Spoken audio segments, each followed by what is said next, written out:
আপনারও কি আমার মতো ডিম দেখলেই খেতে ইচ্ছে করে? দাঁড়ান দাঁড়ান, খাওয়ার আগে রান্নাটা তো বানানো শিখতে হবে। খাগিনা বানানো কিন্তু খুব সোজা। যদিও এই রান্নাটা এসছে সুদূর পারস্য থেকে, তবুও আমি আমার মতো করে বানিয়েছি। খাগিনা বানাতে যা লাগবে তা কিন্তু আপনার রান্নাঘরেই পাওয়া যাবে। প্রথমে একটু পেঁয়াজ ভালো করে স্লাইস করে নিন, তারপর টুকরো করা আদা, রসুন, লঙ্কা চপারে দিয়ে ভালো করে চপ করে নিন। তারপর ধনেপাতা ভালো করে কুচিয়ে নিন। এবার কিন্তু আপনাকে একটু চিলি গার্লিক বাটার বানিয়ে ফেলতে হবে। আরে আরে, একদম ঘাবড়াবেন না, চিলি গার্লিক বাটার বানানো একদম সোজা।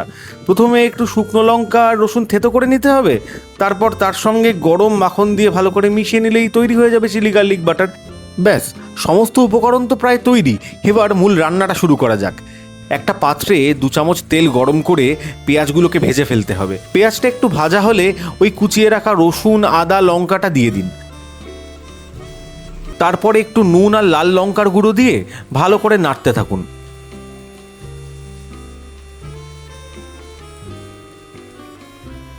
অর্ধেক ভাজা হয়ে যাওয়ার পর একে একে ডিমগুলো দিয়ে দিন, ঠিক আমি যেভাবে দিচ্ছি আর কি। তারপর সামান্য একটু নুন ছিটিয়ে দিন। এই রান্নাটা কিন্তু খুব অল্প আছে ঢেকে ঢেকে করতে হবে।